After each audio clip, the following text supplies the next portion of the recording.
Ready for the headlines? A coalition of more than 70 environmental and progressive groups are urging President-elect Joe Biden to give former Obama administration Energy Secretary Ernest Moniz a pass for a post in either his transition team or his cabinet. No thanks, they said. In an open letter, the groups note the incompatibility of Biden's acknowledgement that the climate crisis and climate change is an existential threat with Moniz's fossil fuel friendly policies and actions. Mr. Moniz's professional and financial ties fly in the face of the Biden plan to guarantee government works for the people. Check out that plan. Google Biden plan to guarantee government works for the people, and you would find out that he aims to, and I quote, reduce the corrupting influence of money in politics and restore ethics in the government and rein in executive branch financial conflicts of interest. So, problem solved. No Moniz. Earlier this week, another progressive coalition of over 50 organizations sent 2 letters to Biden urging him not to appoint corporatists to his cabinet. 50. Then before that, there was more than 70. Pretty great, right? Because it shows Biden that the people are watching. And now that you are watching this, you are one of the people who are watching. Pretty great. We'll keep their feet to the fire. Democracy does not end at the election. In fact, even our elections don't end at the election. Climate action campaigners are celebrating a decision from 47 faith institutions from 21 countries, 47 faith institutions from 21 countries, to divest from fossil fuels. Hooray! This marks the largest ever joint divestment by religious leaders in history. And I don't know about the other folks, but the Catholics got a lot of money.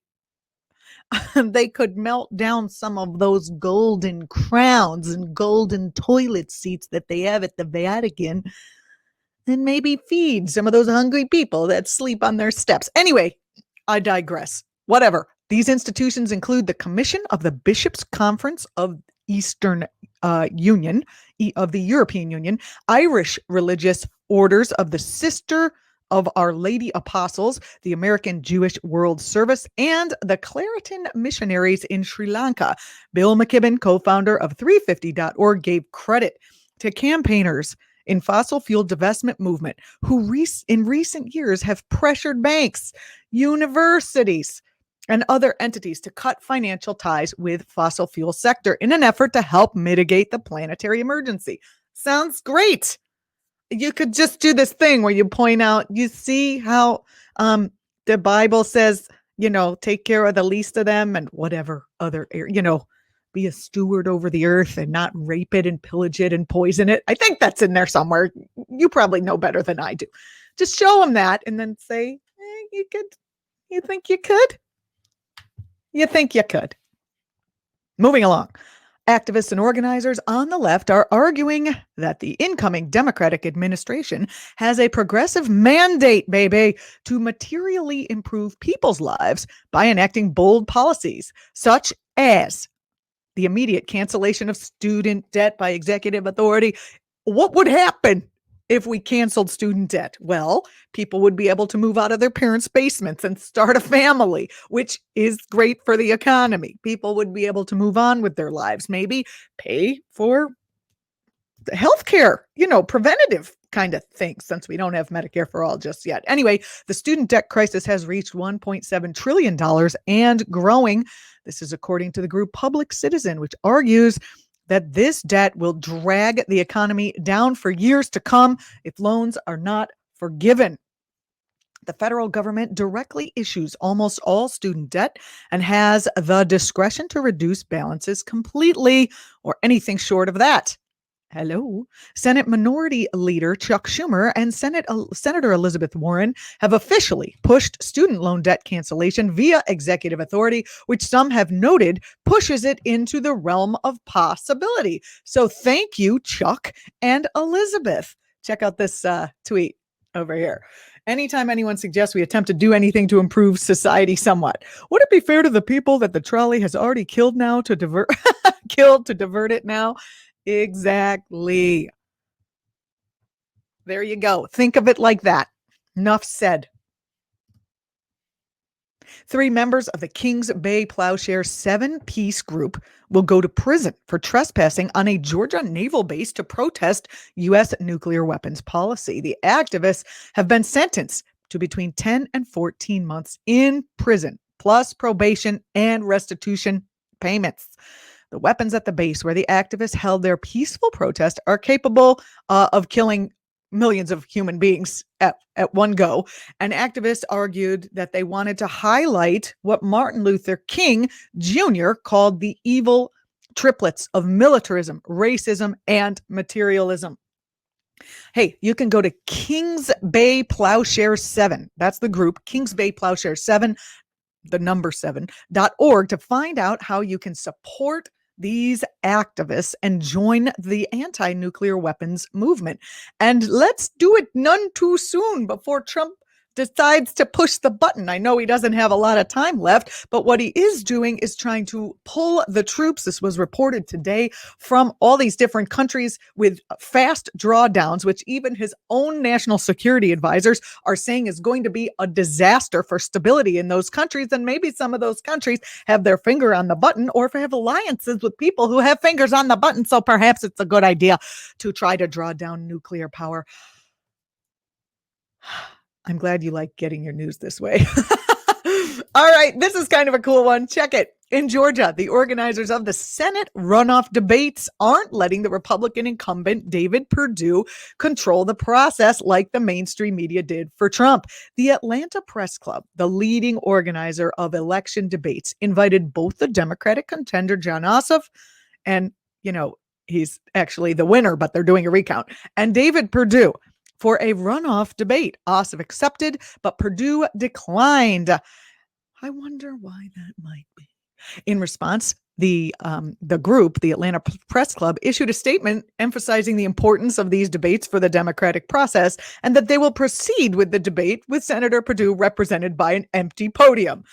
Perhaps they can put just a big sack of lobbyist money on there, or an empty podium is perfect for an empty shell of a human being. David Perdue is currently under federal investigation for insider trading after, recall, his disgusting play. He sold his stock ahead of coronavirus-related stock market crashes earlier this year, which anybody would do. Okay, granted, you're going to lose like all of your money, but isn't that considered insider trading? And maybe wouldn't you, instead of just pulling your money out, try to do everything you could to stop the virus from destroying our country? Did I make that up? Well, perhaps Senator Perdue would have been able to respond properly to the COVID-19 pandemic if you hadn't been fending off multiple federal investigations for insider trading. It's not just that you're a crook, Senator. It's that you're attacking the health of the people that you represent. You did say COVID-19 was no deadlier than the flu. You did say there would be no significant uptick in cases. All the while, you were looking after your own assets and your own portfolio, and you did vote 4 times to end protections for pre-existing conditions. 4 times. And the legislation that you tout, the PROTECT Act, it includes loopholes that specifically allow insurance companies to deny policies to Georgians with pre-existing conditions. Can you look down the camera and tell the people of this state why you voted 4 times to allow insurance companies to deny us health coverage because we may suffer from diabetes or heart disease or asthma or have cancer in remission? Why, Senator? That was Jon Ossoff destroying Perdue in the first senatorial debate, and obviously why he does not want to show up to be made to look like, the corporate shill that he is. Good for you, Georgia. Good on you, Georgia. Jon Ossoff won, even with all the voter suppression going on there. I suggest if you are living in Georgia or know anyone who is living in Georgia, that you watch our interview on ActTV with investigative journalist Greg Palast, who we put up yesterday. I don't know if we can link yet. I don't know. Other people do that kind of stuff for me. I just do the news. But he gives all the dates of what you need. He suggests voting in person, voting early, and going right now, this second, even if you just voted, to make sure that your voter registration is valid. You can go on your your state's website and check that out. Do it now.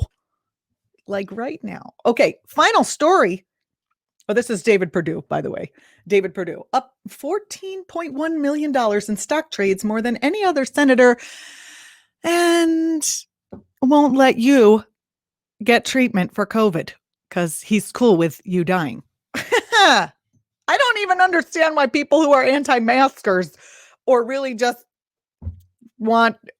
really are racist and think that COVID is a disease that hurts Black people or people of color would vote for this, because he is not going to protect you either. And the disease actually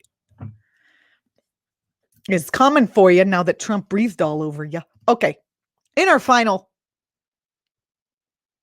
story for today, mouthwashes containing 0.7% of the ingredient acetylpyridinium chloride show promising signs of reducing COVID-19 in saliva. This is new research and preliminary findings. Now, here's my question. What is acetylpyridine chloride?